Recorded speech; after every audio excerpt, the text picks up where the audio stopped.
안녕하세요, 여러분. 오늘은 중간고사 특강으로 사회과학과 진리라는 조금은 철학적인 주제로 여러분들과 이야기를 나눠보겠습니다. 저는 장세진이라는 이름으로 경제학과 명예교수이고 여러분들이 가지고 있는 사회탐색이라는 교재의 공동 저자이기도 하고 인하대학교 교수협의회 회장을 맡은 적도 있습니다. 지금은 정년 퇴직하고 서울에 있는 서울사회경제연구소 소장을 맡고 있습니다. 시카고 대학교에서 경제학 박사학위를 받았습니다. 자, 오늘의 주제인 사회과학과 진리의 전체 내용을 개관해 보겠습니다. 먼저 우리의 학습 목표는 진리, 과학 그리고 사회과학 세 부분으로 크게 나누어서 이 얘기를 진행해 보려고 합니다. 첫 번째 3개의 항목은 여기에서 10개의 항목을 열거하고 있는데요. 먼저 진리는 과연 무엇인가 라는 것을 보고요. 진리는 과연 무엇인가? 진리는 왜 소중한가? 왜 중요하지 진리가? 진리는 어떻게 형성이 되지? 라는 얘기를 하려고 합니다. 거기에는 과학에 대해서 얘기를 합니다. 과학은 어떻게 진리를 발견하는가? 이것을 구체적인 예를 2개를 통해서 결정론적인 진리에 대해서는 빨간 모자 퍼즐을 통해서 또 확률론적인 어떤 진리에 대해서 몬티올 퍼즐을 통해서 이것을 좀 과학이 어떻게 진리를 발견하는가라는 것을 여러분들에게 설명하려고 합니다. 그리고 동양의 철학이라고 하는 그냥 오행설이 왜 과학으로서는 실패했는가에 대해서 얘기를 하려고 합니다. 마지막 3개 항목은 사회과학에 대한 부분입니다. 8번째 항목은 자연과학과 사회과학은 어떻게 구분되는가. 9번째는 사회과학은 과연 과학인가? 예측의 정확성 같은 것이 정말 있는가? 마지막으로 사회과학에서 가치 중립성은 왜 필요한가까지 얘기를 하려고 합니다. 자, 이제 먼저 진리가 과연 무엇인가부터 시작합시다. 인하대학교의 교훈은 진이라고 합니다. 여기에 이 교표가 있죠. 교훈을 나타내는 로고라고 할까요? 이것이 있습니다. 이 진이라는 것은 진리의 기본 속성이고 그것은 우리의 교훈을 진으로 만든 것은 진리탐구라는 대학의 기본 소명을 나타내는 말이기도 하죠. 그런데 우리가 탐구에 맞이하는 그 진리라는 게 과연 뭐냐? 이거부터 얘기하고 넘어가야죠. 우리는 마치 지구를 처음 방문한 어린 왕자에게 사막의 여우가 친구가 뭐냐를 설명해 줬듯이 네가 진리를 발견하면 그것이 진리인 줄 알려줄 수 있는 그런 간단하면서도 명쾌한 정의를 필요로 합니다. 나는 여기에서 얘기하고 싶은 것은 진리는 말과 글로 구성이 되어 있습니다. 주어와 동사를 갖춘 진술입니다. 주어부와 동사부가 있어야 됩니다. 그 진술이 뭐에 관한 얘기해야 되느냐? 우리가 살고 있는 우리가 감각 세계를 통해서 인식할 수 있는 물리적 현상 세계에 관한 것이어야 됩니다. 그러면서도 그 진술이 옳아야 됩니다. 현실에 부합돼야 됩니다. 그러면서도 보편성을 가지면 더 좋죠. 수리는 진달래꽃을 좋아한다. 이거 현실에 관한 얘기죠. 또 일반적으로 맞는 얘기일 수 있죠. 그것이 맞다라고 밝혀졌으면 우리는 진리입니다. 태양은 동쪽에서 떠오른다라는 말은 순이가 진달래꽃을 좋아한다는 것보다도 훨씬 더 보편적인 진술이지요. 동서고금을 막론하고 태양은 항상 동쪽에서 떠오른다. 그러면 더 그 적용 범위가 넓습니다. 그런 것을 우리는 진리라고 부릅니다. 자, 이제는 이 진리에서 따지는 이것을 구체적으로 넘어갑시다. 우리가 진술이 보편적으로 적용되는 이치를 담고 있으면 우리는 진리라고 부릅니다. 진이냐 위냐 또는 참이냐 거짓이냐 또는 옳으냐 틀리냐 이거는 뭐를 의미하느냐면 현실에 부합된다 여부를 나타내는 겁니다. 우리가 언어로 묘사한 말이 현실에 부합되느냐? 순이는 진달래꽃을 좋아한다? 라면 좋아하는 것에 어떤 현상, 여러 가지가 그 정의에 포함이 되어 있겠죠. 태양은 동쪽에서 떠오른다라는 것도 태양이 뭐다, 동쪽에서 떠오른다는 현상이 뭐다라는 걸 우리는 언어로 정의하고 있지요. 거기에 우리가 관찰에 항상 거기에 부합되면은 현실에 맞아떨어지면 우리는 그것을 진리로 받아들이는 겁니다. 물론 그러기 위해서는 몇 가지 전제가 있죠. 우리는 현실에서 어떤 사물이나 사건이 우리의 관찰을 통해서 우리에게 인식이 됩니다. 이것을 우리는 진술, 언어로 묘사를 합니다. 언어로 묘사를 할 때는 언어는 여러 가지 상상력을 발휘해서 현실에 부합되지 않은 다른 표현을 마음대로 만들어낼 수 있습니다. 그것이 현실에 부합될 때 우리는 옳은 진술, 그것이 보편적이면 진리라고 얘기한다는 얘기입니다. 의미 있는 진술은 사실 이런 얘기를 여기 해놨습니다. 관찰에 부합되는 경우와 그렇지 않은 경우가 모두 가능해야 된다라고 얘기했습니다. 사실은 그렇지 않으면 관찰에 부합된 어느 경우에도 부합되면 우리는 그건 의미 없는 진술입니다. 내일은 비가 오거나 오지 않거나 둘 중에 하나일 것이다 라고 이렇게 얘기하는 건 내일 비가 오든 비가 오지 않든 어떻게 되든 다 성립하지요. 그러면 그건 의미 없는 진술이라고 봐도 됩니다. 순이는 진달래꽃을 좋아하거나 좋아하지 않거나 둘 중에 하나다. 의미 없는 진술입니다. 그런 것은 진리의 후보에 빼야 될 겁니다. 의미 있는 진술에야만 진리가 될 자격이 있다라고 얘기할 수 있습니다. 진리가 왜 소중하냐? 의미 있는 진술, 현실에 관한 올바른 진술, 이것이 왜 우리에게 소중한가를 생각해 봅시다.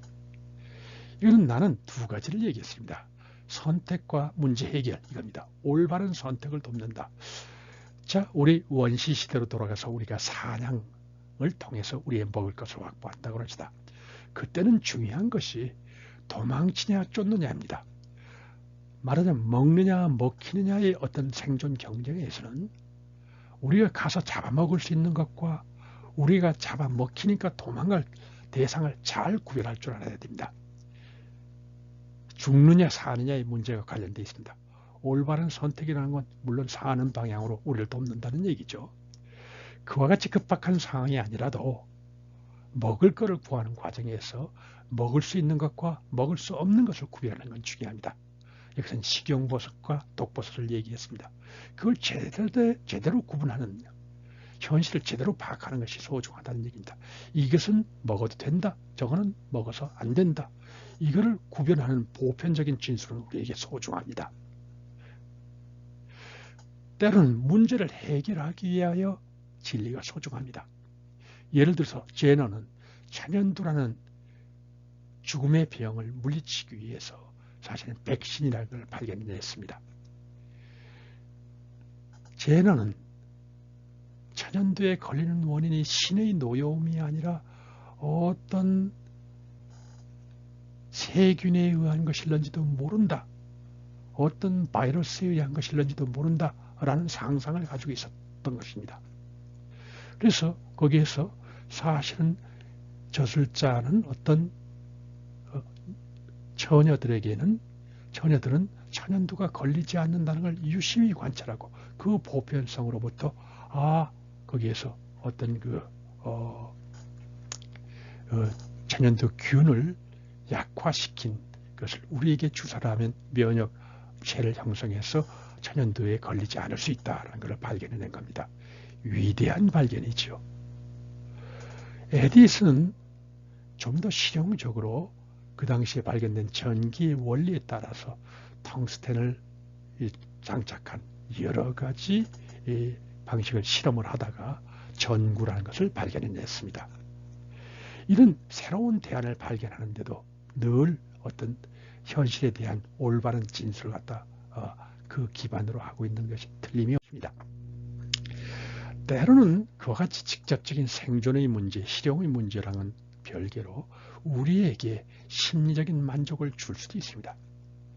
우리는 때로는 현실을 관찰하면서 두려움을 느낄 수 있습니다. 어두움에서 두려움을 느끼기도 하고 또는 일식에서 두려움을 느낄 수도 있습니다. 그것이 두려워할 것이 아니다라는 것을 우리에게 알려주는 것, 그런 이해만으로도 지식은 소중할 수가 있습니다.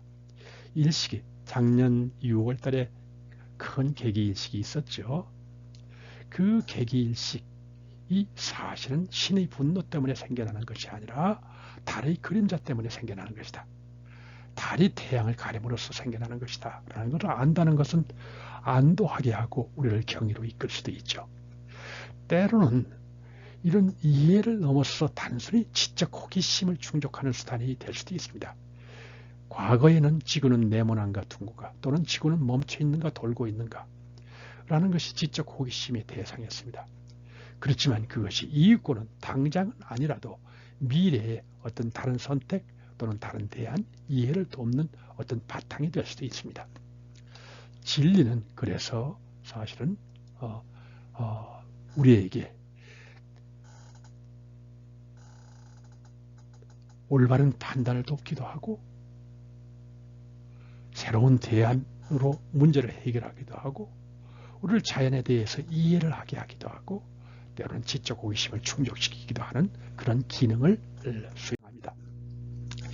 진리가 어떻게 형성되는가라는 과정을 생각해 봅시다. 우리는 진리는 원래부터 거기에 있는 것이 아니라 먼저 물리적 현상 세계에 대한 보편적인 진술이어야 됩니다. 태양은 동쪽에서 떠오르는지도 모른다라는 것을 하나의 진술로 확보를 해냈습니다. 이거는 진리의 후보입니다. 순이는 진달래꽃을 좋아할는지도 모른다. 좋아한다라는 것은 하나의 후보지요. 그 후보는 일종의 검증의 대상이 됩니다. 그 검증을 통과하지 못하면 기각이 되고 이론은 기각이 됩니다. 후보에서도 탈락합니다. 검증을 통과하면 그 보편적인 진술은 수용이 됩니다. 수용이 되고 그렇지만 수용이 됐다는 것이 잠정적으로 기각되지 않았다는 것, 아직도 후보의 지위를 유지한다는 것이지 증명되는 것은 아닙니다.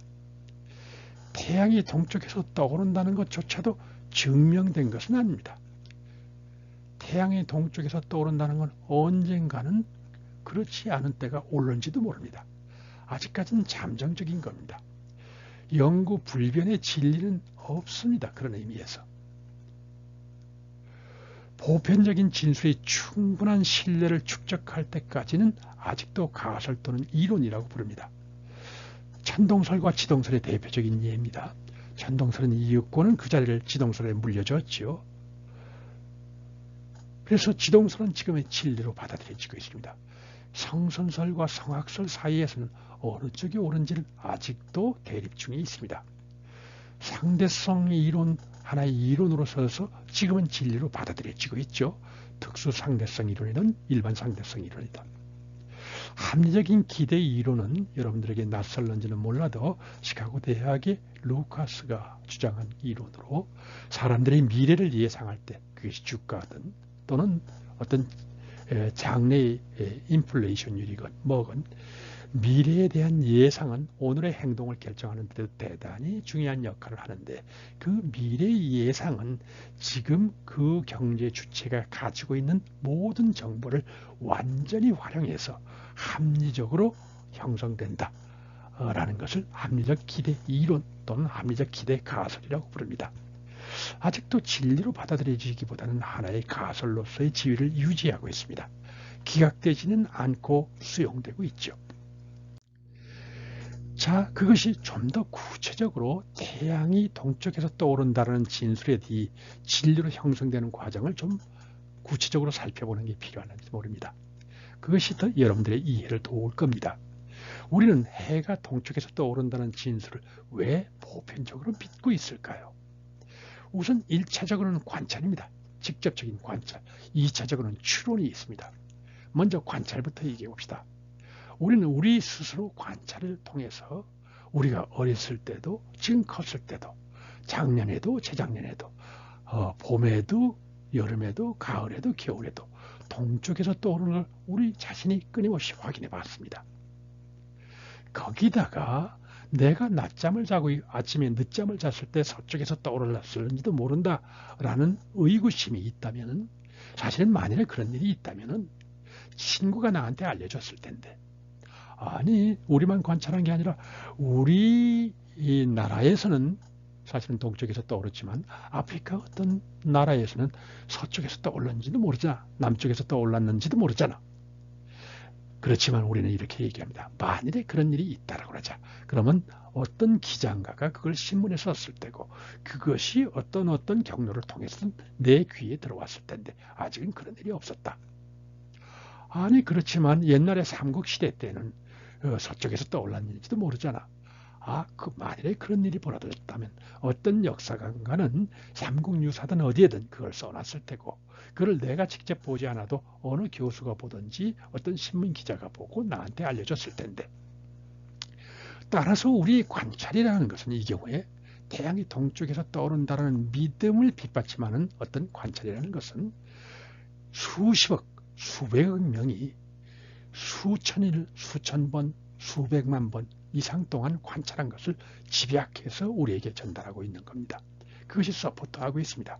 그거에 그치지 않습니다. 우리는 사실은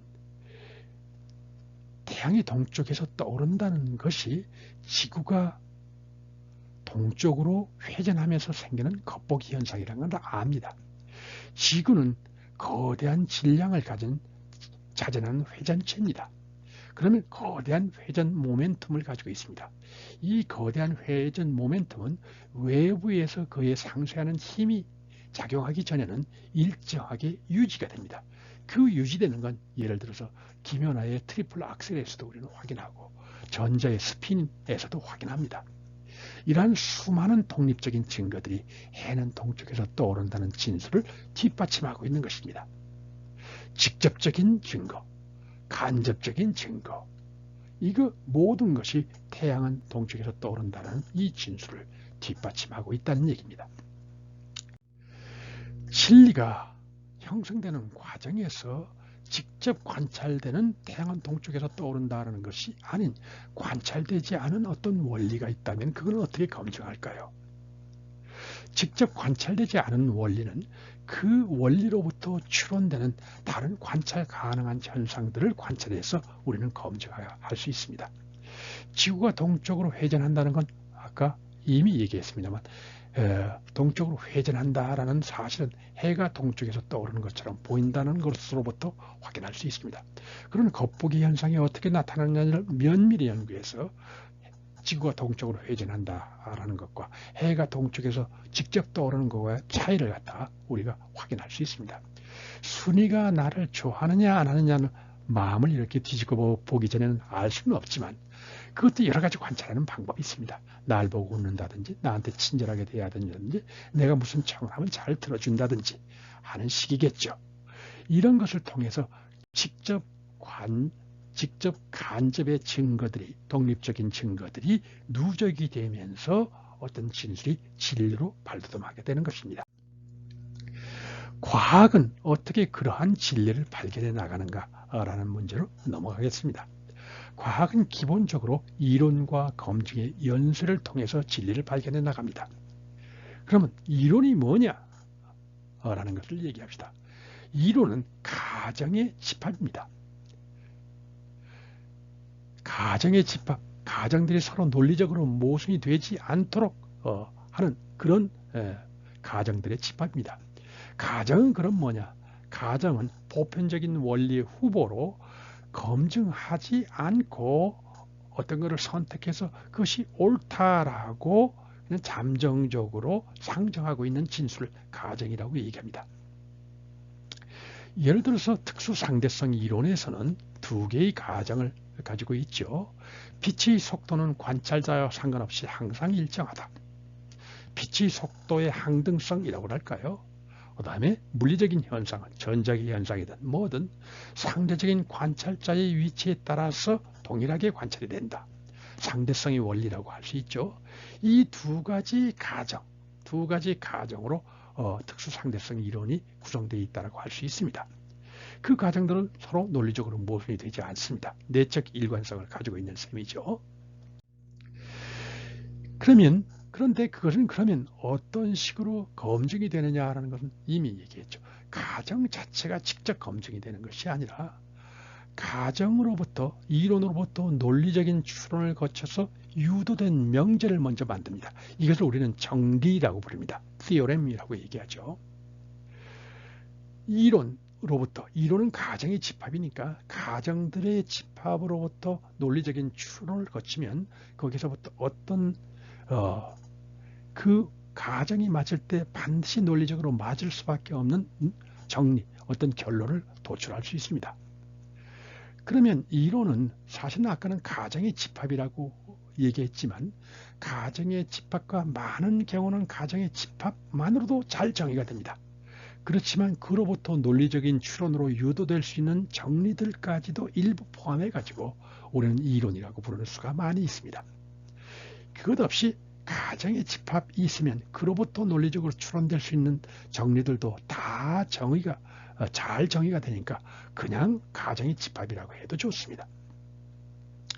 그런데 그렇게 유도된 정리는 일부는 관찰 가능할 수도 있고 일부는 관찰 가능하지 않을 수도 있습니다. 어떤 거는 직접 관찰이 안 되더라도 예를 들어서 수년 나를 좋아한다라는 가정이 있으면 그 가정으로부터 그렇다면 내가 꽃을 갖다 바치면 나한테 웃어줄 텐데 이걸 웃는 거는 관찰할 수가 있죠. 따라서 어떤 정리는 논리적으로 유도된 어떤 정리는 때로는 검증 가능하다. 관찰 가능한 어떤 정리가 실제의 관찰과 부합되는지 여부를 판단하는 것을 우리는 검증이라고 부릅니다. 검증은 정리가 현실에 부합되는가를 우리는 살펴보는 겁니다. 물론 여기서 주의할 것이 있습니다.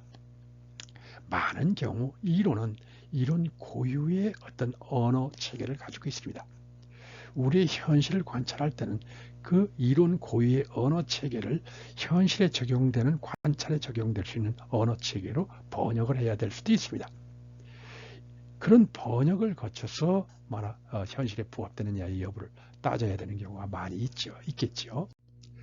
그래서 그 검증에 따라서 그 정리의 검증에 따라서 이론은 기각되거나 수용이 됩니다. 실제로 이론 자체가 직접 검증되는 것이 아니라 이론에서 생겨난 정리가 검증된다라고 얘기할 수 있죠. 아까 나는 그걸 짧게 그냥 이론이 검증된다라고 얘기한 겁니다. 물론 이론이 검증될 때는 이론이 가지고 있는 많은 가능한 정리 중에 일부의 정리만 검증이 되는 겁니다. 그러면 우리는 뭐를 얘기할 수 있냐면 관찰된 정리가 현실에 부합되면 관찰되지 않은 다른 정리도 아마 현실에 부합되지 않겠느냐라고 우리는 추정을 할 수가 있습니다. 정리가 현실 관찰에 부합이 되면 그 이론은 수용이 됩니다. 그렇지만 증명되는 것은 아니라고 얘기했죠. 왜냐하면 아직까지는 모든 정리를 다 검증한 것은 아니니까요. 정리가 현실과 일부의 정리라도 관찰에 부합되지 않으면 그 이론은 기각돼 버립니다. 이론의 도태와 진화에 대해서도 마찬가지 얘기를 할 수 있습니다. 이론이 일부의 정리라도 기각이 되면 원래 이론을 버리고 새로운 이론을 만들지 않으면 안 됩니다. 이론이 수용된다고 해서 이론이 증명되는 것은 아닙니다. 이론에 대한 신뢰가 쌓일 뿐입니다. 수용된 이론이 점점 신뢰가 쌓여가면서 더욱더 정교한 이론으로 진화해 갈 수는 있습니다. 이론에 대한 신뢰가 충분히 축적이 되면 당분간 이것을 우리는 보편적인 원리 또는 보편적인 원리라는 의미에서 진리라고 우리가 간주합니다. 진리가 형성되고 발견되는 과정입니다. 왜 이론 검증이라는 단계적인 방법을 우리는 쓸까요? 왜 과학에서는 이런 방법, 과학적인 방법이라면 보통 이론을 세우고 검증하는 과정을 반복합니다. 왜 이론과 검증이라는 이런 우회적인 방법이 더 우월할까요? 사실은 직접 관찰이 된다면 이렇게 우회할 필요가 없습니다. 밖에 비가 오는가 여부를 알려면 보통의 경우는 보통 창밖을 보거나 내가 착각할는지 몰라 하면 창문을 열고 손을 내밀어서 촉촉한 느낌이 오는가를 보면 됩니다. 우리는 그것을 관찰할 수 없을 때 이론을 세우고 그로부터 논리적으로 추론한 결과를 가지고 그걸 추론하고 그 이론이 맞는가 틀리는가를 따지게 됩니다. 여러분들이 예를 들어서 비가 오는 소리만 들린다. 나는 지하실에서 갇혀 있다. 그런데 비 오는 소리가 들린다. 과연 저것이 비가 오는가? 비가 오는 소리인가를 알려면 그때는 이론이 필요하지요. 이론과 검증은 왜 이 방법이 우월하냐 하면 이론과 검증은 우리의 한정된 지성을 단계별로 추론, 이론을 세울 때는 논리적인 연역이라는 추론, 또 그걸 검증할 때는 거기서 나온 정리를 현실에 부합된가를 엄밀하게 측정하고 부합 여부를 따지는 것, 이 과정에 집중하게 만듭니다. 무한한 지성을 우리가 가지고 있다면 그러한 집중이 필요 없을 겁니다. 따라서 신에게는 이론 검증의 과정이 필요하지 않을 겁니다. 아마도 그냥 진리가 보일 겁니다. 그렇지만 한정된 지성을 가진 우리에게는 사실은 그러한 이론과 검증이 도움이 된다, 그런 말입니다. 이론의 역할을 갖다 좀 더 구체적으로 살펴봅시다. 이론의 역할은 이론의 가정들과 이로부터 논리적인 연역으로 유도되는 정리는 사실은 다음의 메타 정리에 의해서 긴밀하게 연결이 됩니다. 메타 정리는 정리에 관한 정리라고 얘기할 수 있습니다. 그 얘기는 가정이 모두 옳다는 건 가정이 모두 실제 보편적으로 부합되면 정리도, 그로부터 유도된 정리도 실제 늘 부합된다. 가정이 모두 번역을 거쳐서 현실에 부합되는 것이 밝혀지면 정리도 현실에 부합된다는 말입니다. 왜 그런 얘기를 할 수 있느냐라고 하면 사실은 논리적인 가정으로부터 정리를 끌어내는 과정은 논리적인 연역이라고 합니다. 논리적인 연역은 기본적으로 아리스토텔레스의 3단 논법의 연쇄라고 볼 수 있습니다. 그 연쇄는 공허합니다. 공허하다는 건 새로운 정보를 만들어내지를 않습니다. 원래 있던 정보를 끌어내는 것뿐입니다. 따라서 새로운 정보를 덧붙이지 않는다는 점에서 믿을 수 있습니다. 가정에 있는 것 이상을 뽑아내지 않습니다. 다시 한번 여러분들이 생각해 보세요. 아리스토텔레스의 3단 논법은 이런 겁니다. 대전제, 사람들은 모두 죽는답니다. 사람은 죽는다. 소전제, 아리스토텔레스는 사람이다 합니다. 그러면 결론, 아리스토텔레스는 죽는답니다. 자, 그림으로 얘기하자면 아마 이런 것일 수가 있겠죠. 여기에 사람이 있습니다. 여긴 아리스토텔레스가 있고 아리스토텔레스가 아닌 다른 사람들이 있습니다. 다른 모든 사람들. 그런데 이 모두는 죽는다 합니다. 죽는다는 어떤 컨셉에 포함이 되어 있습니다. 이것이 사람들은 죽는다. 그러면 아리스토텔레스도 죽는답니다. 아리스토텔레스와 다른 사람들은 죽는다. 그로부터 아리스토텔레스는 죽는다를 끄집어냈으니까 사실은 더한 것이 없죠. A도 B도 죽는다. 그러면 A도 죽는답니다. A는 죽는답니다.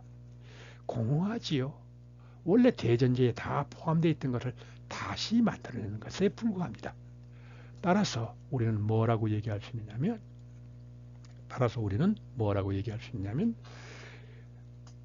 논리는 공허하다. 새로운 것을 덧붙이지 않는다.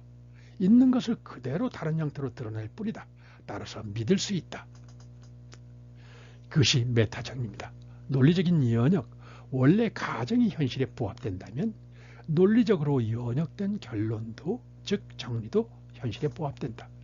따라서 우리는 만일 어떤 가정의 체계가 현실에 부합되는 것에 충분한 신뢰를 가지면 아직 검증하지 않은 다른 가정으로부터 유도된 다른 정리도 현실에 부합될 것을 예상할 수 있습니다.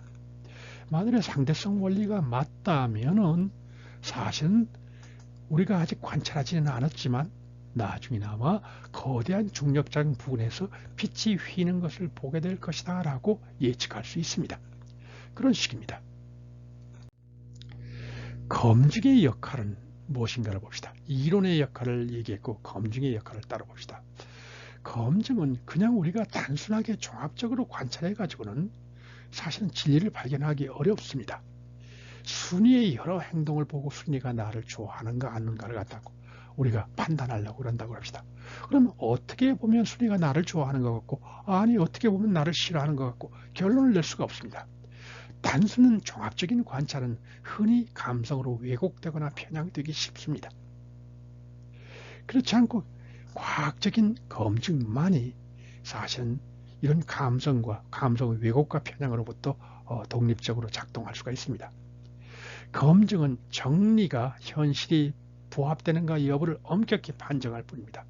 순위는 우리가 웃는 것에 대해서 얘기한다면 순위는 나를 좋아한다, 나를 좋아하면 웃을 것이다 라고 하면 엄격한 정의로 웃는가 안 웃는가만 따집니다.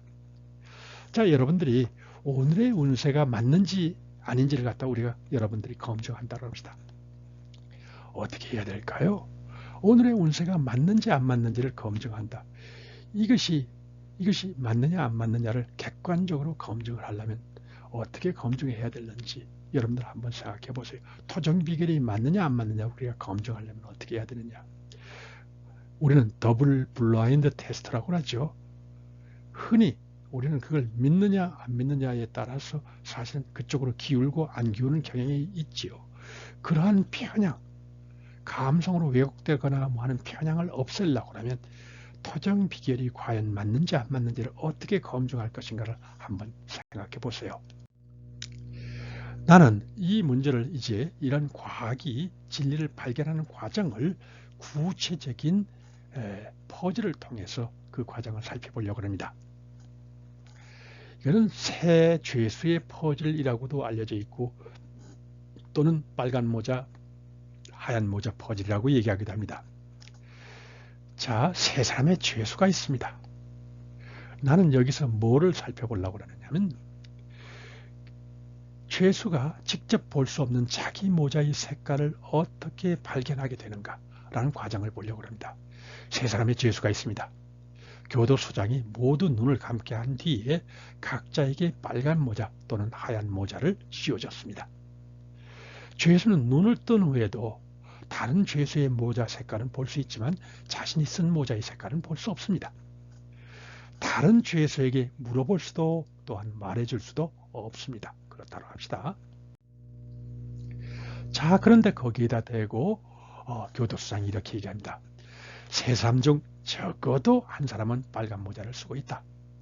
빨간 모자를 쓰고 있는 사람은 저녁 때 한 차례 기회를 줄 테니까 그때 집으로 돌아가도 좋다. 다만 하얀 모자를 쓰고 교도소 문을 나서다가는 그 자리에서 저격당한다. 라고 덧붙였습니다. 따라서 빨간 모자를 썼다는 게 확실하기 전에는 교도소 문을 나서서는 안 됩니다. 자, 그래서 첫날 저녁에 나갈 기회를 줬는데 아무도 나가지 않았습니다. 둘째 날 저녁에도 나갈 기회를 줬는데 아무도 나가지 않았습니다. 셋째 날 저녁이 되니까 모두 일어서 무사히 집으로 돌아갔습니다. 사실 세 사람 모두 빨간 모자를 씌워줬던 것입니다. 자, 그렇다고 치고 여기에 질문이 이겁니다.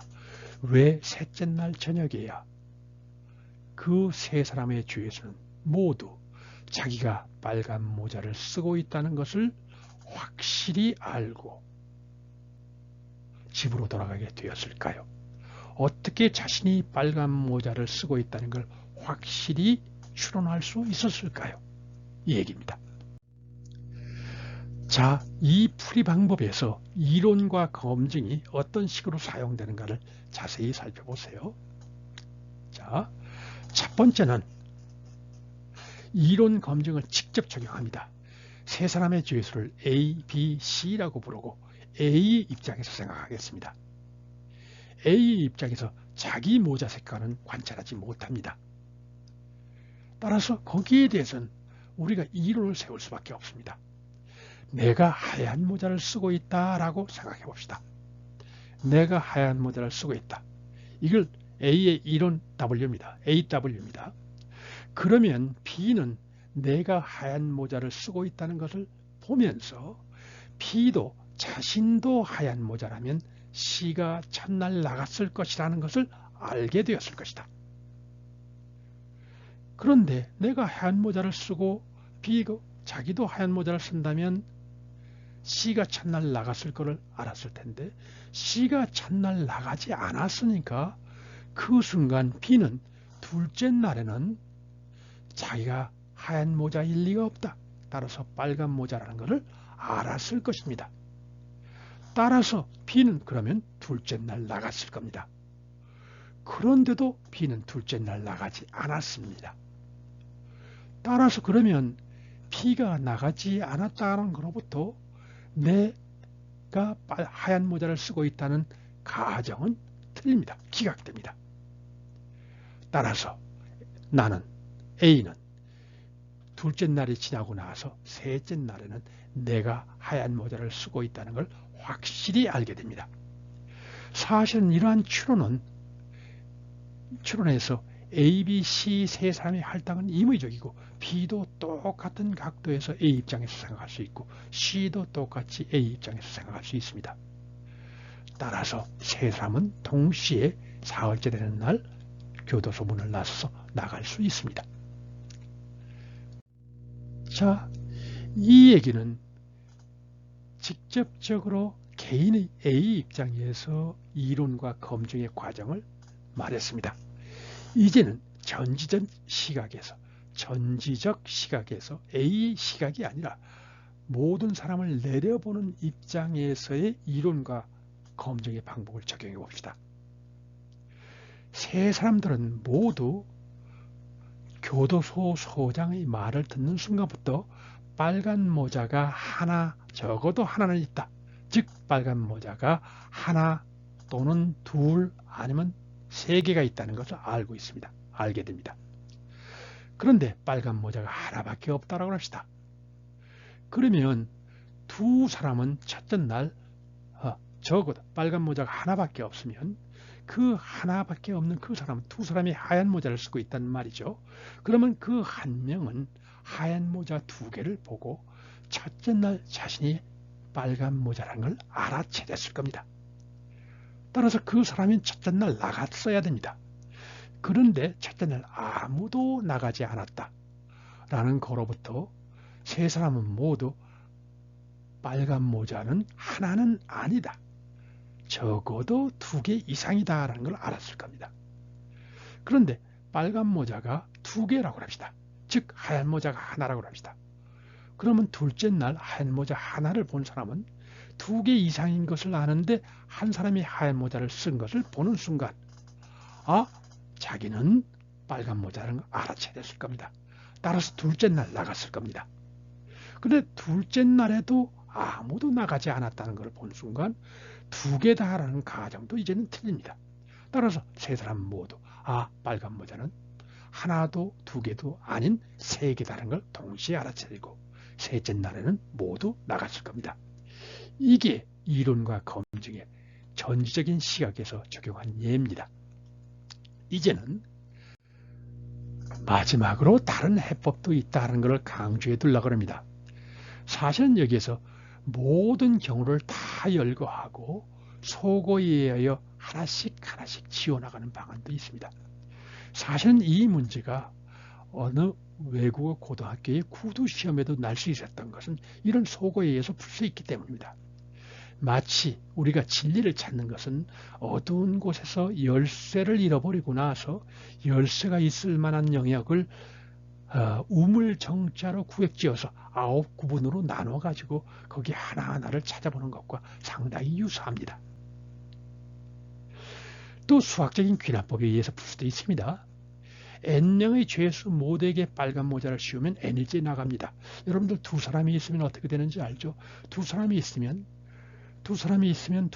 때 빨간 모자가 하나뿐이라면은 사실은 첫날 하얀 모자를 본 사람이 나가게 되겠죠. 따라서 첫째 날 나가지 않았다는 걸 알고 빨간 모자를 두 사람이 씌워줬으면 이틀째 나갈 겁니다. 이거로부터 말하자면 N명일 때 N일째 나가면은 K명일 때 K명이 나가면 K 플러스 1명일 때는 어떻게 되느냐? K명, 거기에 하나의 하얀 모자가 있으면 K명일 때 남은 K명은 K일째 나가겠죠. 그런데 그때 나가지 않았다는 것을 보고 K 플러스 1일째는 다 나가게 됩니다. 수학적인 귀납법을 통해서 증명할 수도 있습니다. 사실은 더 중요한 얘기는 이거라고 생각합니다. A가 맹이더라도 앞을 볼 수 없어도 풀 수 있다는 겁니다.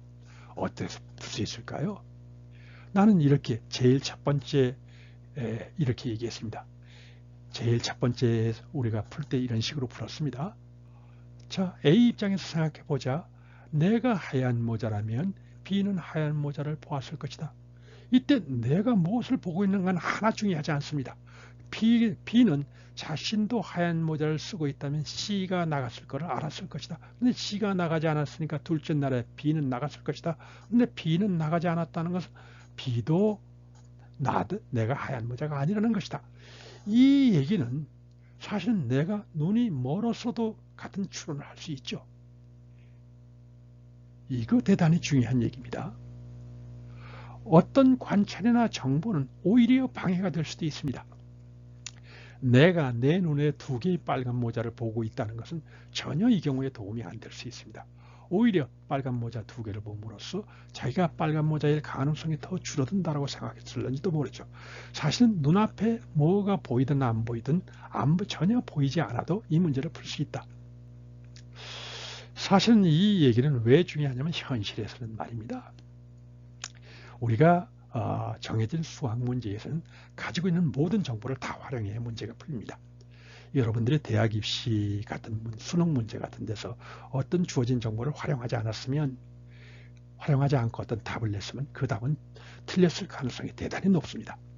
그런데 현실에서는 그렇지 않습니다. 현실은 쓸데없는 정보가 많이 있습니다. 그 중에서 어떤 정보는 걸러내고 본질적인 정보만을 선택해 가지고 우리는 추론을 해야 됩니다. 이 빨간 모자, 하얀 모자 퍼즐은 그런 점에서 여러분들이 중요한 교훈을 줍니다. 자, 이제는 두 번째 퍼즐로 넘어갑니다. 몬티 홀 퍼즐이라는 것으로 알려져 있는 퍼즐입니다. 여기서 학습 목표는 출연자가 사회자의 행동을 관찰하면서 어떻게 학습하고 확률을 업데이트하는 겁니다. 이제는 확률론적인 어떤 그 진리 축 과정을 보려고 하니까요. 몬티 홀이라는 것은 TV 프로그램의 사회자의 이름입니다. 그 프로그램 자체 이름은 Let's Make a Deal, 거래합시다 라는 이런 어떤 그 1960년대에 미국에서 유행했던 큰 텔레비전 쇼입니다. 이 몬티 홀의 초대를 받으면 출연자는 세 개의 문 중에 하나의 문을 선택해야 됩니다. A, B, C라고 합시다. 세 개의 문 중 하나의 문 뒤에는 경품으로 고급 스포츠카가 숨겨져 있습니다. 그 경품이 숨겨진 문을 골라내면 그 스포츠카를 줍니다. 다른 문을 고르면 꽝이 됩니다. 이때 조롱의 의미로 사실은 염소 한 마리를 보여줍니다. 그렇습니다. 자, 이 중요한 포인트는 이겁니다. 출연자가 문을 고르고 난 뒤에 사회자는 고르지 않은 두 개의 문 중에서 경품이 없는 문, 즉 꽝인 문을 열어서 경품이 없음을 확인시킨 뒤에 출연자에게 선택을 변경할 기회, Let's make a deal 하면서 그런 기회를 주는 것입니다. 예컨대 출연자가 문 A를 골랐다고 합시다. 그러면 문 B와 C 중에서 경품이 없는 것이 하나는 반드시 있죠. 그 중에 문 C를 열어젖힌 후에 거기에 경품이 없다는 것을 출연자에게 확인시킨 뒤에 출연자에게 문 A냐 문 B냐 중에서 다시 고를 기회를 주는 겁니다. 그러면 출연자는 원래의 선택대로 문 A를 그대로 유지할 것이냐 아니면 문 B로 바꿀 것이냐를 선택을 해야 됩니다. 자, 다시 한번 이 얘기를 반복해 봅시다. 귀하는 출연자로서 문 A를 선택했습니다. 사회자는 문 C를 열어서 경품이 없음을 확인시켜줬습니다. 그래놓고 남은 두 문 A와 문 B 중에서 다시 선택할 기회를 주었습니다. 그렇다면 귀하는 원래 선택했던 문 A를 유지하겠습니까? stay라고 합시다. 아니면 문 B로 선택을 변경하겠습니까? 스위치라고 얘기할 수 있죠. 이 문제에 대해서 많은 전문가들이 열띤 논쟁을 벌였습니다. 그 어떤 논쟁이었을까요? 자, 먼저 풀이를 살펴보겠습니다. 풀이 과정의 제일 첫 번째 풀이 과정은 이겁니다. 문 A의 경품이 있었다라고 합시다. 이론 검증의 과정을 여기도 적용합니다. 그러면 사회자는 문 A의 경품이 있었다면 사회자는 문 B나 C 중에 아무거나 골라서 문을 열어도 됩니다. 이것은 문 A의 경품이 있다는 사실에 아무런 영향을 미치지 않습니다. 따라서 원래 경품이 있었다면 그대로 거기에 있을 뿐입니다. 그런데 이걸 이론 A라고 합시다. 그런데 이론 A를 우리는 100% 확실한지는 못하죠.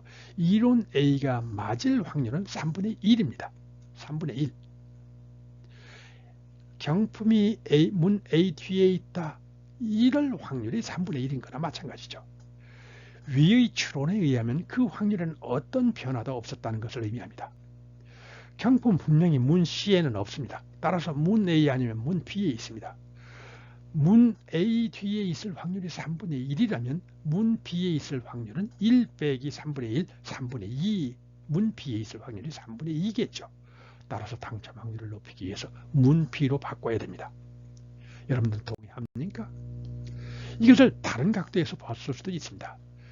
나는 문 A의 경품이 있었다는 이론 대신에 반대 이론을 하나 만들어 봅시다. 이론 A tilde라고 여기에 표시했는데 이건 아니다라는 얘기를 tilde로 표시했습니다. 아니다라고 얘기한 셈이죠. 여기서 아니다라는 말을 이걸로 표시한 셈입니다. 아니다. 자, 이것을 이제는 이런 식으로 봅시다.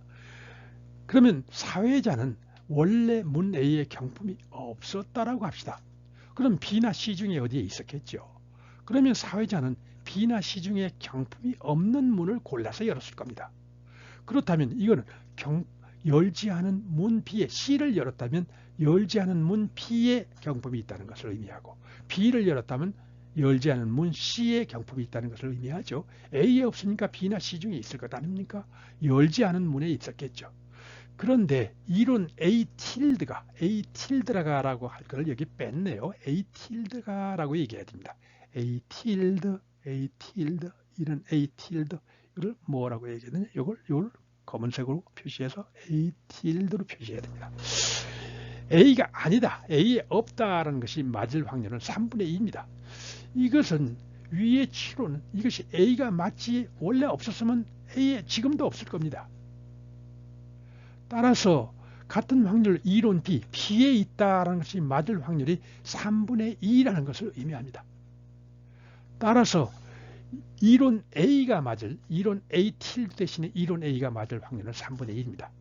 따라서 그러면 경품 문 A가 아니면 문 B에 있으니까 결국 문 B에 있을 확률이 3분의 2이면 문 A에 있을 확률은 3분의 1이겠죠. 합쳐서 1이 돼야 되니까 결국은 이 경우에도 문 B로 바꿔야 된답니다.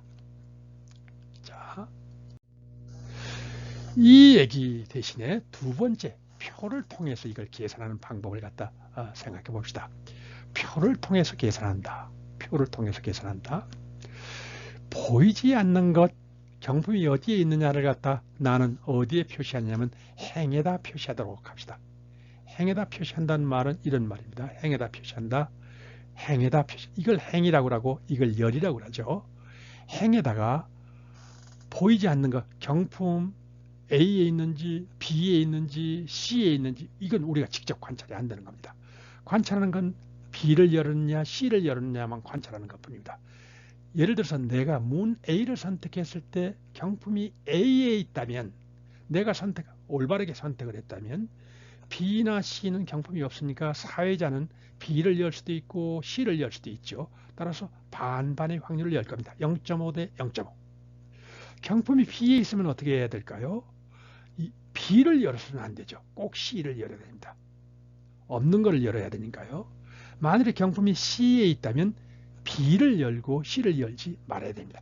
따라서 경품이 B에 있다면 B를 열 확률은 0, C를 열 확률은 100%. 경품이 C에 있다면 B를 열 확률이 1, C를 열 확률이 0입니다.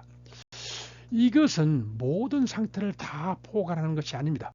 모든 상태를 다 포괄하게 하기 위해서는 사실은 뭐를 계산해야 되냐면 경품 A, B, C에 있을 확률을 갖다 미리 줘줘야 됩니다. 이와 같이 A, B, C에 있을 확률이 각각 3분의 1씩입니다. 이 3분의 1을 아까 0.5, 0.5씩을 하면 이게 3분의 1을 반으로 나눠야 되니까 6분의 1, 6분의 1이 되죠. 이때는 3분의 1의 확률을 경품 B에 있을 때는 C를 100% 열어야 되니까 0, 1을 나누는 것이 3분의 1을 양쪽에 곱해주면 0, 3분의 1이 됩니다. 3분의 1의 확률을 경품이 C에 있을 때 B를 열 확률은 3분의 1, C를 확률은 0입니다. 이게 전체의 확률입니다. 전체의 셀마다 각 상태의 조합, 경품 A에 있을 때 B를 열 확률, 경품이 B에 있을 때 C를 열 확률, 경품이 B에 있을 때 B를 열 확률, 이런 식으로 다 채웠습니다. 그렇게 채우면 이 셀의 전체의 합계가 1이 됩니다. 1.01이 됩니다. 1이 되죠. 이 경우에 이제는 C를 열었다라고 합시다. C를 열었습니다. C를 열었으면 여기에서 C를 열었을 때 어떻게 해야 되느냐? C를 열었으면 이제는 나머지를 다 제외해 버려야 됩니다. 따라서 원래 3분의 1에서 뭐가 있었습니까? 여기에는 3분의 1에서 6분의 1이 있었던 것이 요쪽으로 다 뭐하면 요걸 갖다 다시 한번 생각해 봅시다. 여기에서 이걸 어떻게 해야 되나? 다시 한번 보면 이 뒤로 가지를 못하나요? 자, 여기에서 보면 원래는 이렇게 됐었죠. 이 식을 다시 한번 봅시다. 여기 경품에 이게 어떻게 됐냐면 6분의 1이었습니다. 이것은 어떻게 됐냐면 6분의 0, 6분의 3분의 1이었습니다. 3분의 1이었습니다. 이것은 6분의 1, 이건 6분의 2였습니다.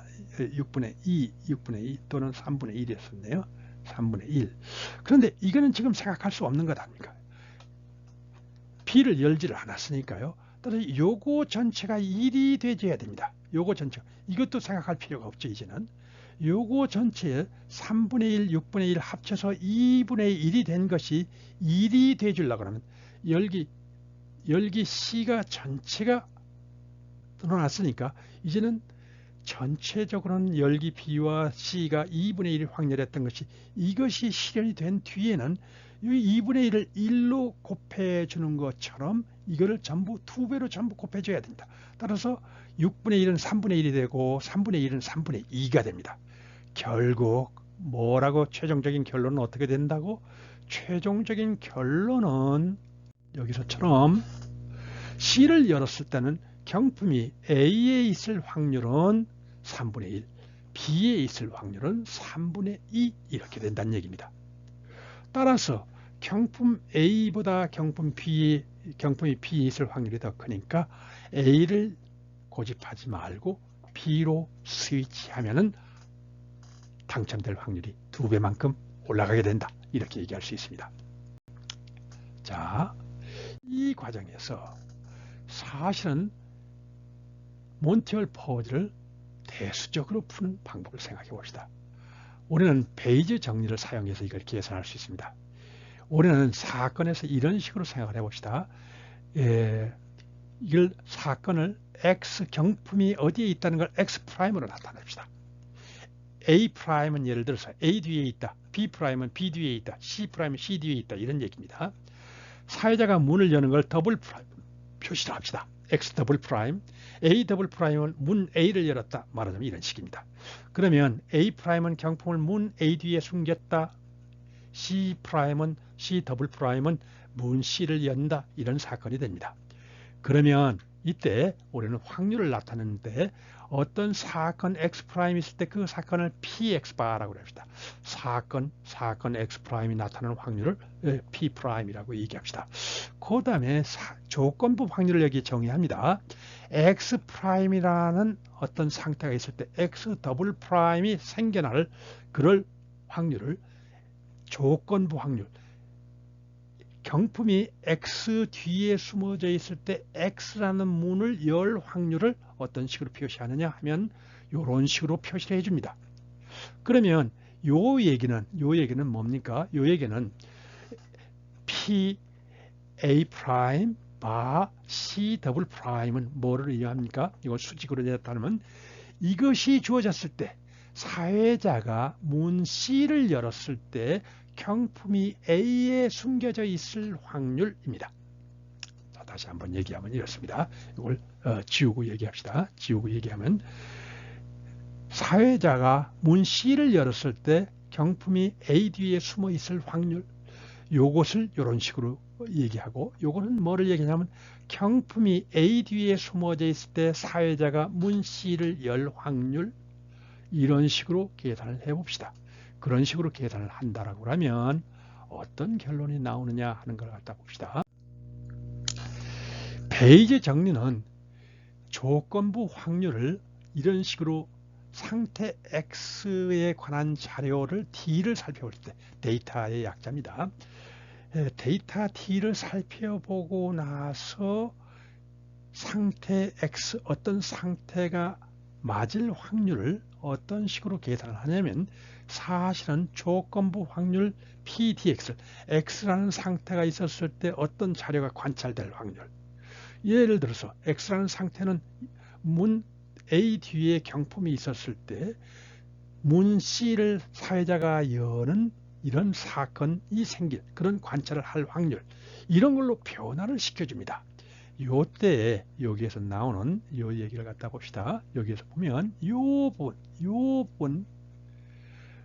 부분 또 나아가서 요 부분을 우리는 베이스 정리라고 얘기합니다.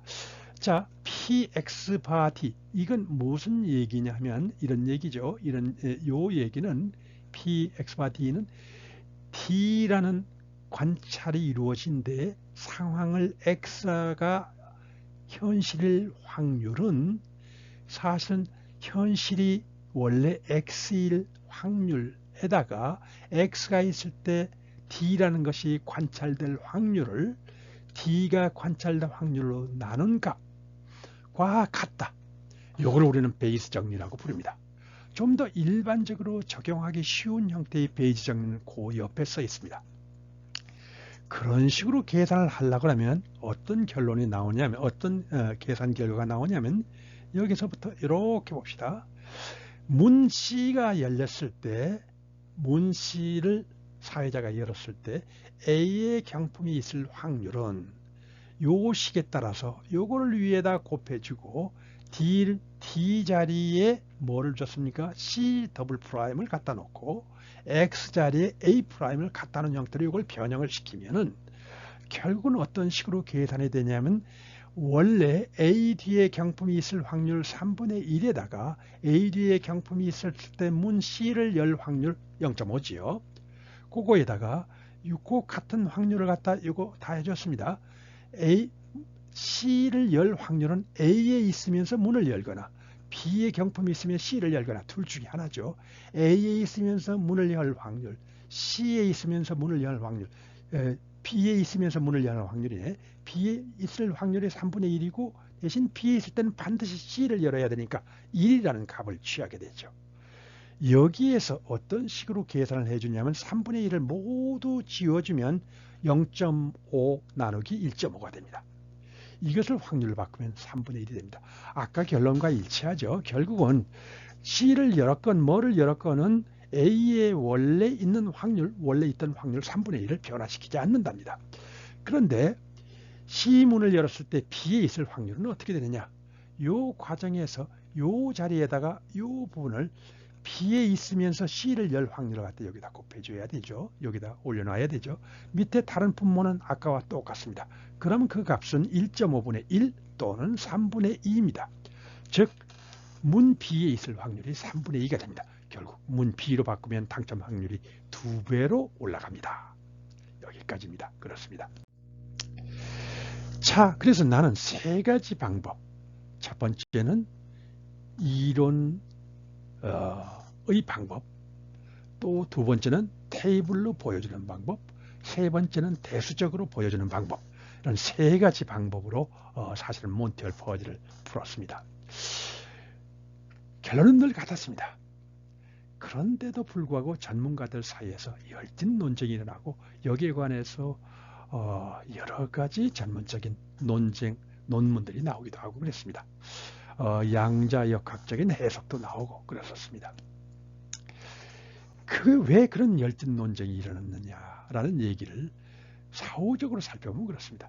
오히려 사실 몬티올 퍼즐 자체보다도 사람들이 거기에 대해서 열띠게 논쟁을 하고 화를 내기도 하고 내가 맞아 네가 틀려 이런 식으로 하는 게 더 이상할는지도 모르죠. 더 관심의 대상일는지도 모릅니다. 1차적으로는 사람들은 어떻게 생각하는 경향이 있느냐면 문 A를 선택했을 때 사회자가 문 C를 열고 나서 A와 B 사이에 선택하라고 하면 결국은 모르는 문 둘 사이에 확률이 같다. 따라서 확률이 반반이다라고 생각하는 경향이 있습니다. 그러면 반반이라고 하면 원래의 선택을 유지하는 편향이 생깁니다. 왜 그럴까요? 사실은 원래의 선택을 자기의 신념을 지켜가면서 그게 틀렸을 경우에 받는 거랑 자기가 그 선택을 바꿨으면서도 실패할 때 자기의 실망, 후회 이 중에서 바꿔서 실패한 경우에 후회가 더 크거든요. 변경해서 틀리는 편이 후회가 더 크다는 얘기입니다. 따라서 그래서 어차피 실패의 가능성이 있을 때는 가급적 현상을 그대로 유지하자라는 쪽으로 사람 심리가 움직입니다. 그런데 그것보다 더 이상한 것은 사실은 이렇습니다. 맞을 수도 있고 틀릴 수도 있죠. 잘못 생각할 수도 있죠. 그런데 그래도 전문가라고 생각하는 사람들이 왜 이게 틀렸다고 화를 낼까요? 왜 논쟁이 그렇게 열띠게 이루어질까요? 사실은 우리가 복잡한 계산이나 미적분을 틀리면 화를 내지는 않습니다. 조금 부끄러워할는지도 몰라도요. 그런데 복잡한 계산 대신에 직관적인 통찰 같은 것을 틀렸을 때 사람들은 어떻게 생각하는 경향이 있느냐면 행운 내지는 생존 능력의 문제로 생각합니다. 그래서 더 분노하는 경향이 생깁니다. 아까 사실은 사람들이 이런다고 그랬죠. 사람들이 run or chase 따라가서 잡아먹느냐 또는 쫓아가느냐 도망가느냐 이 문제를 할 때 사실은 직관적인 통찰이 필요합니다. 그때는 빨리 결정해야 됩니다. 거기서 자세한 계산은 할 틈이 없습니다. 따라서 우리가 직관적인 통찰이라는 건 생존 능력과 관련되어 있는 수가 참 많습니다. 따라서 직관적인 통찰이 틀렸을 때는 나에겐 운이 없는가 봐 또는 나를 생존 능력이 없는 사람으로 본다 라고 해서 사람들이 더 분노하는 경향이 생긴다라고 그럽니다. 사실은 그 부분에 관한 얘기는 여기에서는 수없이 많은 어떤 토론과 뭐가 이루어져 있고 그래서 영어로 몬티올 몬티올 이런 것을 찾으면 사실은 유튜브에서도 수백 개의 어떤 설명 또는 시뮬레이션을 볼 수 있습니다. 이거를 확인하는 아주 중요한 방법은 실험을 직접 하는 겁니다. 그 실험을 하는 여러 가지 예 중에서 내가 두 가지를 뽑아왔습니다. 하나는 커브로 시뮬레이션을 하는 거가 그럴듯하고요. 다른 하나는 카드로 시뮬레이션 하는 것이 그럴듯합니다. 여러분들이 이것을 갖다 이 부분 testing out the Montiol problem 또는 proving the Montiol problem이라는 것을 PPT든 또는 여러분들이 이걸 갖다 유튜브에 켜가지고 그걸 찾아가지고 보면 여러분들에게 많이 도움이 될 것 같습니다. 이제 7번째 주제로 넘어갑니다. 음양 오행설은 왜 과학으로서 실패했을까? 동양 철학에서는 음양의 조화 또는 오행은 화수목금토를 얘기합니다. 화, 불, 수, 물, 목, 나무, 금, 쇠, 토, 흙 이렇죠. 어, 우리 일주일에서 1월은 빼고 나머지 화수목금토가 오행에 해당합니다. 오행 사이에서는 이와 같은 상생 또 상극이 이루어진다라고 얘기를 합니다. 목생화, 나무가 불을 만들고 불은 흙을 만들고 타면 재가 되니까요. 흙 속에서 쇠가 만들어지고 쇠에 이렇게 찬 쇠에 물이 서리기도 하죠. 그래서 쇠가 물을 만들고 물을 바탕으로 해서 나무가 자라죠. 나무가 다시 그렇고 또 나무가 다시 불을 만들고 이것이 돌아간다는 얘기고 거꾸로 상극도 여기에 표시가 되어 있습니다. 물은 불을 끄지요. 불은 쇠를 녹이지요. 쇠는 나무를 잘라내지요. 나무는 흙이 무너져 내리는 걸 막지요. 흙은 물이 흘러내려가는 걸 막을 수 있지요. 그래서 상생상극이라고 얘기합니다. 이것이 우주 만물의 원리라고 얘기하지만 이것이 상상력을 자극하는 것은 사실이지만 이것이 새로운 진리의 발견으로는 이어지지 않습니다. 사실은 이것이 모두 물질이 아니죠. 원소라고 할 수도 없는 거죠. 불은 예를 들어서 물질이 아니라 산화 과정입니다. 사후적으로 모든 것이 설명된다라고는 얘기합니다. 그러면 음양이라는 건 전기를 예언했다라고 얘기하자면 사실은 음양으로 전기나 자기 원리를 발견하지는 못했습니다. 오행으로 새로운 원소를 발견해내지도 못했습니다.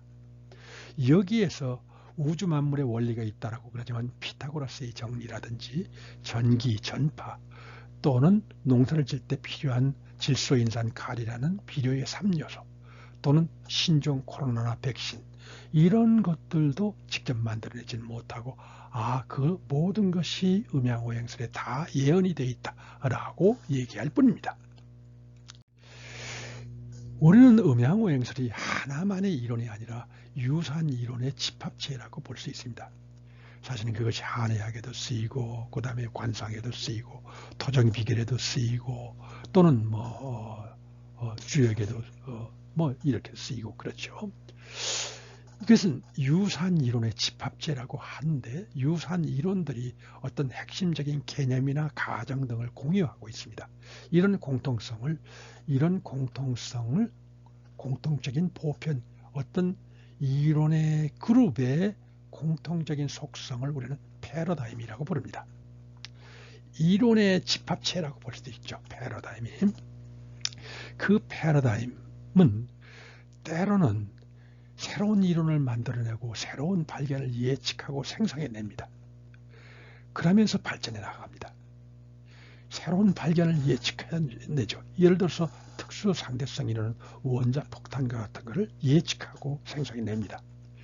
퇴행하는 패러다임은 늘 다른 이론의 발견에 놀라면서도 거기에 대해서 변명을 합니다. 원자폭탄 사실은 음양오행설에 다 있어. 전기, 전자 그런 거 다 사실은 음양오행설에 다 있걸랑. 코로나 백신 만들지는 못하지만 만들고 나면 그런 거 다 있어. 이렇게 얘기합니다. 그래서 사실은 사전적으로 예측하는가 사후적으로 변명하는가에 따라서 발전적인 패러다임과 퇴행적인 패러다임이 구분이 됩니다. 그런 의미에서 음양오행설은 퇴행적인 패러다임입니다. 발전하지 못하는 패러다임에 해당합니다. 과학에 대해서는 그렇게 얘기할 수 있습니다. 왜 그러냐, 왜 그것이 퇴행적이 되느냐라는 것은 아마 이런 걸 겁니다. 어떤 검증 가능한 진술도 도출해내지를 못해서 검증할 수가 없습니다. 바꿔 얘기하면 어떤 관찰을 통해서도 음양오행설을 부정할 수가 없습니다. 그러면 어떤 관찰로도 부정할 수 없는 진술은 쌓여갈 수가 없습니다. 그냥 거기에서 나오는 진술도 무의미합니다. 어떤 관찰도 모두 설명할 수 있는 이론이라면 의미 없는 이론입니다. 올바른 선택에 도움이 되지도 문제 해결의 새로운 대안을 제시하지도 못합니다. 물론 이해하는 데 도움이 될 수도 있고 호기심을 충족시킬 수 있을런지는 모릅니다. 올바른 선택, 새로운 대안을 제시하지는 못한다. 따라서 우리가 어떤 패러다임이 어떤 이론의 체계가 우리에게 도움이 되느냐 안 되느냐, 과학으로서의 성격을 갖고 있느냐 안 갖고 있느냐 하는 것은 사후적인 설명보다 사전적으로 예측하고 그것이 실현되는 것을 보는 것이 중요합니다. 자, 나는 자연과학과 사회과학을 구분하는 기준이 무엇인가? 이제 사회과학 얘기로 넘어가려고 합니다. 여기서는 위키에 따라서 과학의 구분을 목표와 대상에 따라서 이렇게 구분해 봤습니다. 기초과학과 응용과학이 있습니다. 실증과학과 형식과학이 있습니다. 사실은 우리는 실증과학만을 중심으로 해서 얘기를 합시다. 실증과학을 중심으로 해서 얘기를 하면 형식과학은 이론 검증의 과정을 거치지 않고 검증의 과정이 생략되고 이론의 과정만 가지고 있는 겁니다. 이걸 형식과학이라고 합니다. 수학이 대표적입니다. 그에 비해서 실증과학은 물리적인 현상 세계를 직접 타겟으로 합니다. 그래서 물리적인 현상 세계에서 자연과학과 사회과학이 나뉘는데, 자연과학은 물리학, 과학, 생물학, 지구과학, 천문학 같은 게 자연과학이고, 사회과학은 경제학, 정치학, 인류학, 사회학, 지리학, 심리학 이런 것들이 사회과학입니다. 이런 부분이 사실 목표가 어떤 지식, 보편적인 지식을 추구하느냐, 현실의 구체적인 문제에 응용하는 것을 목표로 하느냐에 따라서 기초과학과 응용과학으로 나뉘죠. 자연과학 중에서 각종 공학이나 농학, 의학, 재료과학은 응용과학입니다. 기초과학을 응용한 것이죠. 사회과학 중에서 경영학, 행정학, 회계학, 법학, 교육과학은 이 기초과학을 응용한 과학입니다. 그렇다고 볼 수 있습니다. 형식과학에서도 수학, 통계학에 비해서 컴퓨터 과학은 응용과학이라고 얘기할 수 있죠. 자, 자연과학과 사회과학을 구분하는 기준이 무엇이냐? 우선 과학 자체에 대해서 이렇게 얘기할 수 있습니다.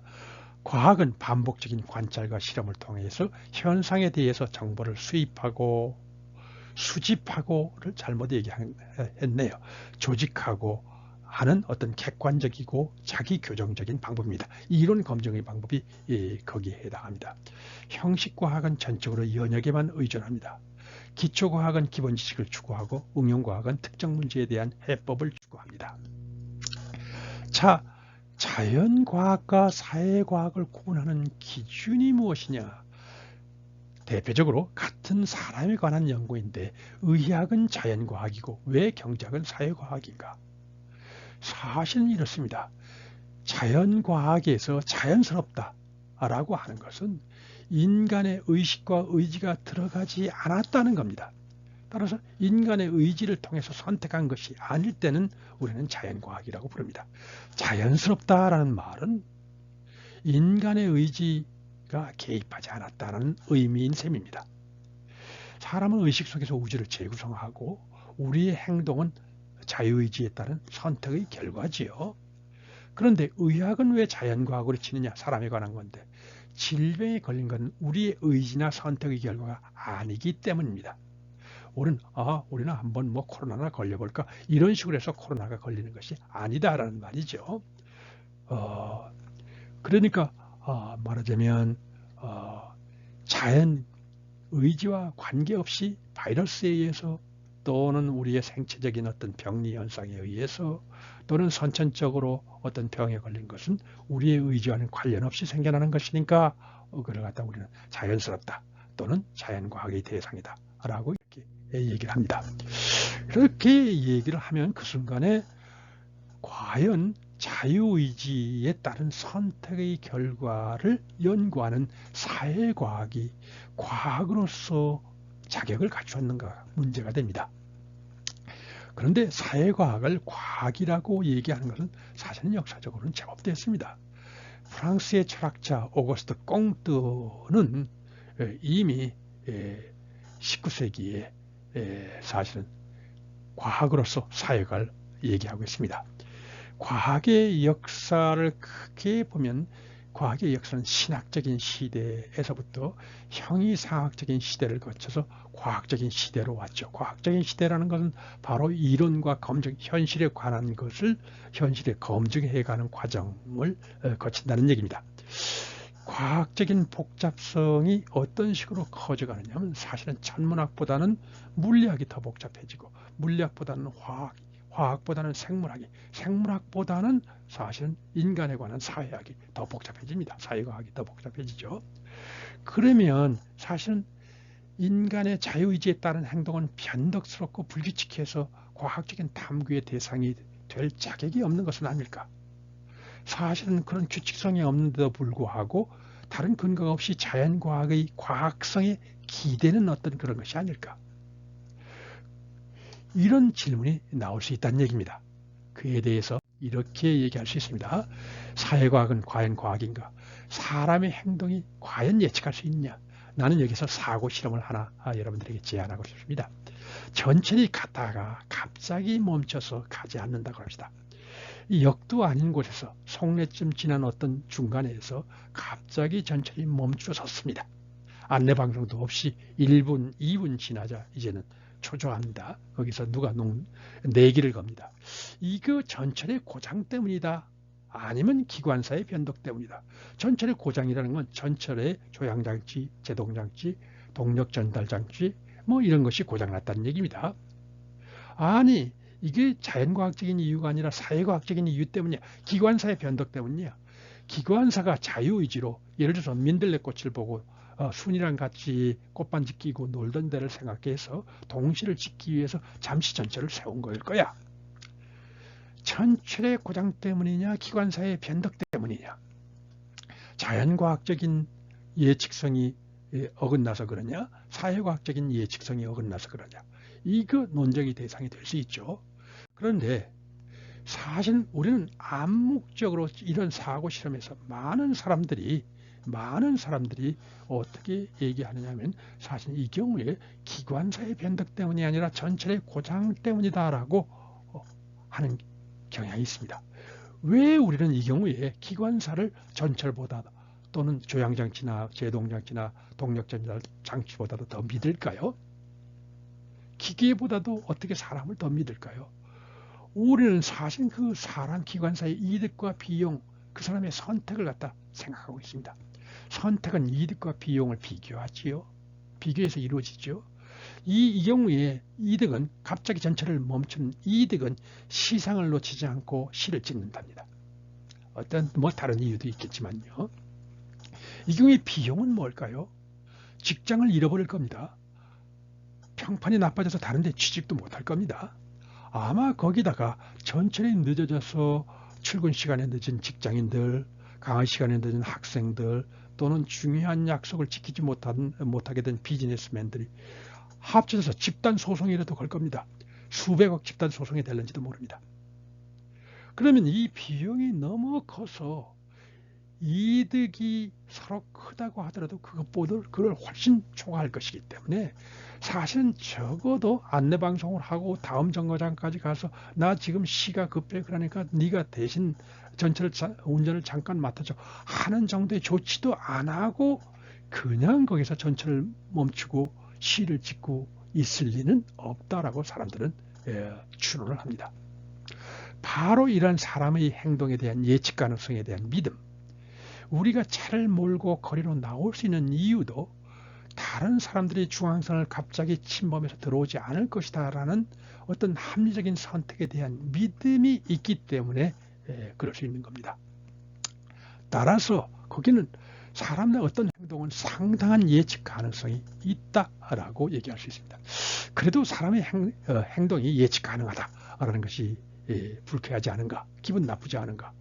특히 사람이 기계적으로 행동하는지 모른다라는 것이 뭐라고 할까요? 뭔가 우리의 인생의 다양성, 창의성 이런 거를 부정하는 것이 아닌가라고 생각하는지 모릅니다만 사실은 이렇게 생각해야 됩니다. 자연이 사실은 인간이 아니라 자연이 변덕스럽다고 생각했을 때, 신의 노염이나 이런 것으로 움직인다고 했을 때 우리의 행동은 전통과 관습에 구속되고 제약되고, 그래서 사실은 우리의 선조들이 하던 관습, 전통 이런 거를 충실히 따르면서 사실은 새로운 창의나 혁신 같은 건 꿈도 꾸지를 못했죠. 똑같습니다. 사실은 사람의 행동이 변덕스럽다고 생각할 때도 사람은 다른 사람을 만나는 걸 피하고 같이 협력하고 창조적으로 이렇게 혁신하기가 어려워집니다. 사실은 사람 사이에서 서로 믿고 어느 특정한 범위 내에서 사람들의 행동이 예측 가능하고 믿을 만하다라고 해서 서로 협력을 할 때 오히려 인생이 풍성해지고 다양해지고 또 말하자면 복잡해지고 이렇다고 할 수 있습니다. 사회과학에서 가치 중립성이 왜 필요한가 마지막에 주제로 넘어가겠습니다. 사회과학이 자연과학과 아주 중요한 차이점은 인간의 의지가 개입된다는 것 플러스 사실은 사회과학에서는 입장을 바꾸어 생각하는 것이 가능합니다. 이걸 우리는 역지사지라고 얘기하기도 하죠. 자연과학에서는 내가 전자라면 하고 생각하는 것이 도움이 되지 않습니다만, 사회과학에서는 내가 기관사라면 하고 생각하는 것이 힌트가 될 수 있습니다. 이렇게 입장을 바꾸어서 생각할 때 자신의 신념이나 가치관, 지식, 정보를 갖다 그대로 투사해서 생각하는 경향이 있는데 그거는 위험합니다. 만일에 그러면 자기보다 다른 가치관을 가지고 있다, 다른 지식이나 다른 정보를 가지고 있을런지도 모른다. 이런 거를 늘 염두에 둬야지 자기의 가치관, 지식, 정보를 그대로 투사해버리면 사람의 행동을 아전인수로 왜곡해서 해석하거나 희망과 예측이 막 뒤섞여서 제대로 객관적으로 다른 사람의 행동을 관찰하고 일반화할 수가 없습니다. 따라서 사실 이 문제는 진작부터 독일의 철학자인 또 사회과학자인 막스 웨버라는 사람이 주목을 했습니다. 사회과학은 가치 중립적으로 접근해야 된다. 자신의 가치를 그대로 상대방에게 투사해서 생각해서는 안 된다. 자신의 가치관을 투사하지 말고 객관적으로 관찰하고 해석하고 예측해야 된다, 이겁니다. 우리가 개의 행동을 예견하려면 개의 입장, 개의 지식, 개의 정보, 개의 가치관으로 생각해야지 내 가치관을 거기다 투사해서 보면 개의 행동을 갖다 제대로 하지 못하겠죠. 마찬가지입니다. 우리가 마찬가지로 다른 사람, 여자의 입장을 이해하고 젊은 사람의 입장을 이해하고 그러려고 하면 나의 입장이 아니라 그 사람 같은 처지로 돌아가서 생각을 해야 됩니다. 물론 이 경우에도 완전한 가치 중립성, 객관성을 보장할 수는 없습니다. 그렇더라도 최대한도로 그렇게 되도록 노력을 해야 됩니다. 가치 중립성, 그런 의미에서 실증적인 인간의 행동에 관한 실증적인 어떤 지식의 탐구, 현실에서 어떤 일이 있다라는 것을 갖다 탐구하는데 아주 중요한 어떤 덕성, 필요 조건이 된다고 할 수 있습니다. 그렇다고 해서 가치 중립성이 과학자의 가치 판단을 배제한다는 것은 아닙니다. 물리학자는 서로 자연과학자라도 가치 중립적으로 원자폭탄에 연구하고 나서 원자폭탄의 위험에 대해서 경고하거나 그에 걸맞는 구축 방안을 촉구할 수도 있는 것 아닙니까? 경제학자도 코비드19의 유행이 자영업자에 어떤 영향을 미친다는 것을 경고하고 거기에 관한 적절한 지원 방안을 촉구할 수도 있습니다. 올바른 대응 정책을 수립하기 위해서는 가치 중립적인 실증 연구가 선행돼야 된다는 것을 꼭 전제로 해야 됩니다. 이 부분을 가장 짧은 말로 효과적으로 얘기한 사람은 사실은 알프레드 마샬입니다. 알프레드 마샬은 케임브리지 대학에서 뭐라고 졸업생들에게 얘기하냐면 냉철한 머리와 따뜻한 가슴을 강조했습니다. 냉철한 머리, 따뜻한 가슴으로 문제를 인식하되 냉철한 머리로 현실에 부합되는 최선의 대안을 찾아내야 된다. 이렇게 요약할 수 있습니다. 사실은 마지막 얘기가 어떤 점에서 더 와닿는지도 모릅니다. 금붕어가 너무 예뻐서 먹이를 너무 많이 주어 금붕어를 죽게 한 손자에게 할아버지가 뭐라고 했느냐, 이렇게 얘기했습니다. 얘야, 사랑하는 것은 사랑하는 방법을 알아가는 것이란다. 따끔한 충고죠. 단지 그냥 선의로 어떤 일을 했다고 모든 것이 정당화되는 것은 아닙니다. 자, 이제는 전부 서밍업을 합시다. 나는 진리란 무엇인가에 대해서 현실에 부합되는 보편적인 진술이 진리다 라고 얘기했습니다. 진리가 왜 소중한가? 그것이 올바른 선택과 문제 해결의 새로운 대안을 마련해 주기 때문에 소중하다. 진리는 어떻게 형성되는가? 여러 검증으로 독립적인 증거가 충분히 축적이 되면 신뢰가 생겨서 진리가 된다라고 얘기했습니다. 이론 검증이라는 방법은 어떻게 진리를 발견하는가? 추론과 논리적인 추론과 검증의 단계에 지성을 집중시키는 효과가 있다라고 얘기했습니다. 빨간 모자 퍼즐에서는 우리는 뭐를 배웠냐면 내가 하얀 모자를 쓰고 있다면 하는 이론에서 어떤 현상이 관찰될 것인가 라는 것을 통해서 이 이론을 기각함으로써 내가 빨간 모자를 쓰고 있다는 걸 알아냈습니다. 몬티올 퍼즐에서는 내가 선택한 문 A의 경품이 있다면 또는 없다면 어떤 일이 벌어질 것인가를 생각해서 내가 지금 현재 문 A를 그대로 유지하느냐 아니면 문 B로 바꾸느냐를 결정할 수 있다. 합리적으로 선택할 수 있다라고 얘기했습니다. 음양오행설은 왜 과학으로 실패했는가? 이거는 발전적 또는 퇴행적인 패러다임을 얘기하면서 사실은 음양오행설은 검증 가능한 진술을 만들어내지 못했다. 이걸 얘기했습니다. 그래서 퇴행적이다 라고 얘기했습니다. 자연과학과 사회과학을 구분하는 기준이 무엇이냐? 인간의 의지와 선택이 개입했느냐 개입하지 않았느냐. 개입하지 않았으면 자연스럽고 개입했으면 사회과학으로 분류된다. 사회과학은 과연 과학인가? 사람의 행동도 전철 기관사의 행동처럼 때로는 예측 가능하다라고 얘기를 했습니다. 사회과학에서 가치 중립성은 왜 필요한가? 바꾸고 생각할 때 자신의 가치관이 섞이면 왜곡과 편향을 초래하기 때문이다 라고 얘기를 했습니다. 자, 이것으로서 여러분들에게 중간고사 특강을 마치도록 하겠습니다. 수고 많았습니다.